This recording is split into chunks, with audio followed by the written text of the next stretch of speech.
ಅವಕಾಶನೂ ಕೊಟ್ಟಿಲ್ಲ, ಏನು ಏಕಾಏಕಿ ಬಸ್ ಕಟ್ ಮಾಡ್ತಾವ್ರೆ. ನೋಟಿಸ್ ಇಶ್ಯೂ ಮಾಡಿಲ್ಲ, ಯಾರು ರೈತರು ಹೇಳಿಲ್ಲ, ವಿಚಾರನ ಒಂದು ಮೀಟಿಂಗ್ ಕಾಲ ಅವಕಾಶ ಕೊಡಿ, ಏನು ಕಟ್ಕೊತಾರೆ ರೈತರು ಅಂತ ಹೇಳಿ ಪೇಪರಲ್ಲಿ ಓದ್ಬಿಟ್ಟಿದ್ದಾರೆ. ಏನಾದರೂ ಅಕ್ರಮ ಮಾಡ್ಕೊಳ್ಳೋಕ್ಕೆ ನಿನ್ನೆ ಪೇಪರ್ ಏನು ಮಾಹಿತಿ ಇಲ್ಲದೆ ಮಾಹಿತಿ ಇರುತ್ತೆ, ಮಾಡ್ಕೊಳ್ತಾರಲ್ಲ.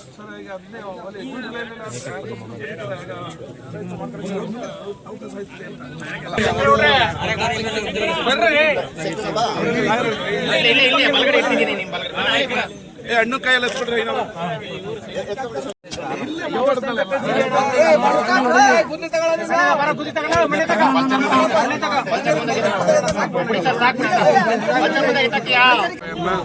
ದೊಡ್ಡ ಬಣ್ಣಸ್ವಾಡಿಯ 3 ಬ್ರಿಡ್ಜು ಮತ್ತೆ ರಸ್ತೆ 2 ಕಿಲೋಮೀಟರ್ ಮತ್ತೆ ಗದ್ದೆ ಬೈಲಿನ 1.5 ಕಿಲೋಮೀಟರ್, ಈ 3 ಕೆಲಸಕ್ಕೆ 5 ಕೋಟಿ ರೂಪಾಯಿನ ಬಿಡುಗಡೆ ಮಾಡಿ ಭೂಮಿ ಪೂಜೆ ಮಾಡಿದ್ವಿ.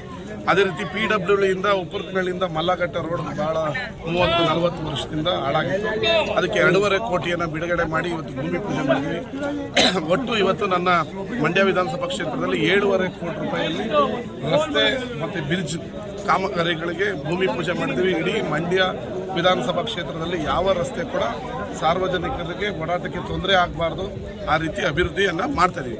ಹಳ್ಳಿ ಅಲ್ಲೂ ಕೂಡ 2 ಕೋಟಿ ಬಿಡುಗಡೆ ಮಾಡಿದ್ದೀನಿ PWDಯಿಂದ.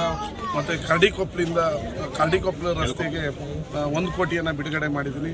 ಈ PWD ಪ್ರಮುಖ ರಸ್ತೆಗಳನ್ನು ಡಾಂಬರೀಕರಣ ಮಾಡಿ ಸಾರ್ವಜನಿಕರಿಗೆ ಸುಗಮವಾಗಿ ಸಂಚಾರ ಮಾಡೋದಕ್ಕೆ ಅನುವನ್ನು ಮಾಡ್ತಿದ್ದಾರೆ. ನಮಸ್ಕಾರ, ಧನ್ಯವಾದ.